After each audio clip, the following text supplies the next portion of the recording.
દર્શક મિત્રો, આપ જોઈ રહ્યા છો NN ન્યૂઝ. હું છું એન્કર અર્પિતા પટેલ. હવે જોઈએ અગત્યના સમાચાર. 76માં ગણતંત્ર દિવસની કરાઈ ઉજવણી. પોલીસ પરેડ ગ્રાઉન્ડ ખાતે રાષ્ટ્રધ્વજ લહેરાવી કરાઈ ઉજવણી. સુરત પોલીસ કમિશનર સહિતના ઉચ્ચ અધિકારીઓ રહ્યા હાજર. 76માં ગણતંત્ર દિવસના રોજ પોલીસ કમિશનરનું મહત્વપૂર્ણ નિવેદન. લોકોના જીવ બચાવવા 15મી ફેબ્રુઆરીથી હેલ્મેટ ફરજિયાત કરવામાં આવશે. પોલીસ કમિશનર અનુપમ ગેહલોતે જણાવ્યું, વર્ષ 2024માં 296 લોકોના એક્સિડન્ટથી મોત થયા. મોતને ભેટનારામાં ટુ વ્હીલર ચાલક વધુ છે. લોકોને અપીલ છે કે પરિવાર ઘરે રાહ જુએ છે. વાહન ચલાવતી વખતે હેલ્મેટ ફરજિયાત પહેરો. પરિવારમાં આવી દુર્ઘટના ન થાય તે માટે પોલીસ કામગીરી. 15 ફેબ્રુઆરીથી હેલ્મેટ ફરજિયાત કરવામાં આવશે. લોકોને હેલ્મેટ પહેરવા અપીલ. NN news Surat. દર્શક મિત્રો, NN ન્યૂઝને લાઈક, શેર, સબસ્ક્રાઇબ કરો, બેલ આઇકન પ્રેસ કરો જેથી આપને નોટિફિકેશન્સ મળતી રહે. 76વાं गणतंत्र दिवसના રાષ્ટ્રીય પર્વ નિમિત્તે હું મારા સુરત શહેર પોલીસ પરિવાર તરફથી આપણા સુરત શહેરના નગરજનોને જો ખૂબ ખૂબ જો શુભેચ્છા આપું છું. આજના દિવસ અમે લોકો જો એના માટે સેલિબ્રેટ કરીએ છીએ કે અમારા પૂર્વજો, અમારા ક્રાંતિકારોએ જે બલિદાન આપેલા આપણા સ્વતંત્ર ભારત માટે એના પણ અમે યાદ કરીએ છીએ.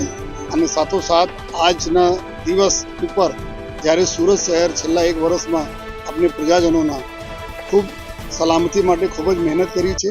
આપણા દેશ ખૂબ સરસ રીતે જો આગળ વિકાસના દોડમાં વધી રહ્યા છે ત્યારે સુરત આપણા ગુજરાત રાજ્યનો એક ખૂબ મોટો ફાળો છે.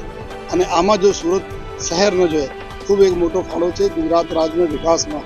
ત્યારે પોલીસની જવાબદારી બને છે કે આપણા સુરત શહેરમાં જો અમારા કામ ધંધા બિઝનેસ માટે લોકો આવે છે, અમારો જો કામ ધંધા બિઝનેસ છે એની સલામતી સચવાય.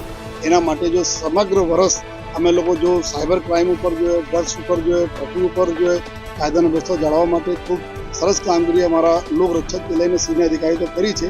એના માટે હું બધાને અભિનંદન પણ આપું છું. સાથોસાથ કે આવનાર વર્ષોમાં પણ અમે લોકો ખૂબ સરસ રીતે જો આ અમારા જો દૂષણો છે, જે અમારા માટે ચેલેન્જીસ છે, ચાહે સાયબર ક્રાઇમનો હોય, ચાહે ડ્રગ્સનો હોય, અથવા જો અમારા એવા તત્વો જો કાયદાનો વ્યવસ્થા કરવાના પ્રયત્નો કરે છે એના વિરુદ્ધ સખત કાર્યવાહી અમે લોકો કરતા રહીશ.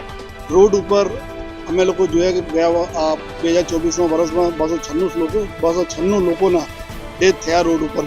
જો બહુ દુઃખદ બાબત છે. એના મોસ્ટલી જો ટુ વ્હીલરવાળા હતા જો હેલ્મેટ નહીં પહેરેલા હતા. જ્યારે અમે એના ઘરે જઈએ છીએ ત્યારે જોઈએ છીએ એના ઘરના બાળકોને દશા અને બીવી અને જો મા બાપને, ત્યારે અમે બધાને આગ્રહ કરીએ છીએ કે 15 ફેબ્રુઆરીથી જ્યારે અમે હેલ્મેટને જો લાગુ કરવા જઈ રહ્યા છીએ તો લોકો આપ હેલ્મેટ પહેરો, પોતાના માટે નહીં પરંતુ પોતાના પરિવારના માટે જોઈએ, જેથી આપણે સલામતી સચવાય. અને ફરીથી આખા વર્ષ જે રીતે જોઈએ અમે લોકો જો બી કામગીરી કરી, જો પ્રજા તક અમે લઈ ગયા અને પ્રજાના જો રજૂઆતોથી અમારી તક આવી, એના માટે હું મીડિયાના મિત્રોનો ખૂબ ખૂબ આભાર માનું છું. જેના થકી જો અમારા લોકતંત્ર ચોથા પાયા છે, જેના થકી અમે લોકો ઘણી બધા ડાયલોગ પ્રજા સાથે કરી શકીએ છીએ. અને ફરીથી જો આજે 76મા સ્વતંત્રતા દિવસના શુભ પર્વ નિમિત્તે તમામ લોકોનો ખૂબ ખૂબ શુભેચ્છા.